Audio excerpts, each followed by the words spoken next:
ஓலைச்சுவடியிலேருந்து உங்கள் ரேவதி தண்டபாணி பேசுகிறேன். நீங்கள் தடவையாக என்னுடைய வீடியோ பார்க்குறீங்கன்னா சப்ஸ்கிரைப் பண்ணுங்க.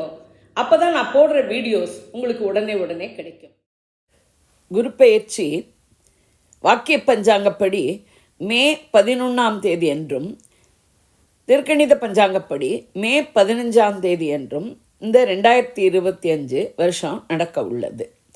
காலபுருஷனோட 2ஆம் இடமான ரிஷபத்திலிருந்து குரு பெயர்ச்சியாகி 3ஆம் இடமான மிதுனத்துக்கு செல்கிறார். அங்கே ஜூன் 2 2026 வரையிலும் சஞ்சரிக்கிறார். இதற்கு நடுவில் அதிச்சார கதியில் கடகராசிக்கு அக்டோபர் 8 முதல் நவம்பர் 18 வரை கடகராசியில் சஞ்சரிக்கிறார்.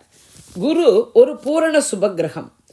இவர் 2, 5, 7, 9, 11 ஆகிய இடங்களில் வரும்போது ஸ்தானபலம் பெறுவார். குரு பார்வை 5, 7, 9 ஆகிய இடங்களில் விழும். இந்த முறை மிதுனத்திலிருந்து 5ஆம் பார்வையாக துலாம், 7ஆம் பார்வையாக தனுசு, 9ஆம் பார்வையாக கும்பத்தில் குருவோடைய பார்வை விழருது. இதில் கும்பத்தில் இருக்கிற ராகு மேலே குருவோட பார்வை விழருது. குரு 3ஆம் இடத்துக்கு வர்றதுனால காலபுருஷ தத்துவத்துப்படி நெட்வொர்க்கு, கம்யூனிகேஷன் வகையில் பெரிய வளர்ச்சியை கொடுப்பார்.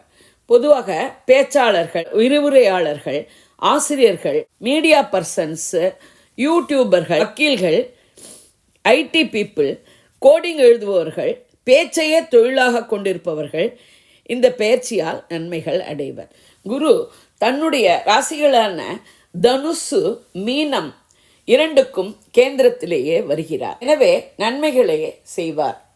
குரு இந்த ஒரு வருஷமும் மிருகசீஷம் 3, 4ஆம் பாதம், திருவாதிரை 4 பாதங்கள், புனர்பூசம் 1, 2, 3 பாதங்களில் டிராவல் பண்ண இருக்கார். அதனால செவ்வாய் ராகுச்சாரங்களை தவிர தன்னுடைய சொந்த சாரத்திலேயே இந்த பெயர்ச்சியில் டிராவல் பண்ணுறார். இனி ஒவ்வொரு ராசிகளுக்கும் விரிவாக குரு பெயர்ச்சி பலன்களை பார்ப்போம். அன்பார்ந்த கடக ராசி, கடக லக்ன, புனர்பூசம் 4ஆம் பாதம், பூசம், ஆயில்யம் நட்சத்திர நேயர்களே, உங்களுக்கான 2025 வருட குரு பெயர்ச்சி பலன்கள். இதுவரை 11ஆம் இடமான ரிஷபத்தில் இருந்த குரு ஆதாயத்தையும் லாபங்களையும் கொடுத்து கொண்டிருந்தார். அவர் 12ஆம் இடமான மிதுனத்துக்கு திருக்கணிதப்படி மே 15 அன்றும் வாக்கியப்படி மே 11 அன்றும் வருகிறார். 6, 9 கூடிய குரு உங்களுக்கு யோகர். அவர் 12இல் வருவது பல வகையில் விரயங்கள், அலைச்சல்களை கொடுக்கலாம். சுப விரயங்களாக அலைச்சலாக இருக்கும். குரு பார்வை 4ஆம் இடமான துலாம், 6ஆம் இடமான தனுசு, 8ஆம் இடமான கடகத்தில் விழுகிறது. ஸ்தானபலம் இல்லாவிட்டாலும் சுகஸ்தானத்தில் விழும் குரு பார்வையால் சுக சௌகரியங்கள் மேம்படும். வீடு, மனை, வாகன யோகங்கள் அமையும். தாயின் பரிபூர்ண நல்லாசி கிடைக்கும். தாயின் உடல்நிலையில் குறிப்பிட்ட முன்னேற்றம் இருக்கும். இதுவரை உடலில் இருந்த நோய் தீர சிறந்த மருத்துவர்கள் கிடைப்பார்கள். குடைச்சல் கொடுத்து கொண்டிருந்த எதிரிகள் பலமிழப்பர்.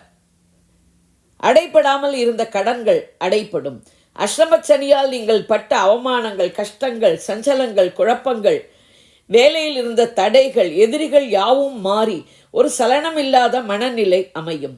நிலுவையில் இருந்த வழக்குகள் முடிவுக்கு வரும். விரயங்கள், அலைச்சல்கள் இருந்தாலும் வேறு எந்த வகையிலும் இந்த பெயர்ச்சியால் உங்களுக்கு பிரச்சனைகள் இல்லை. நான் கொடுத்த இந்த வீடியோ உங்களுக்கு பிடிச்சிருக்கும்னு நினைக்கிறேன். பிடிச்சிருந்ததுன்னா லைக் பண்ணுங்க, ஷேர் பண்ணுங்க, கமெண்ட் பண்ணுங்க. நன்றி, வணக்கம்.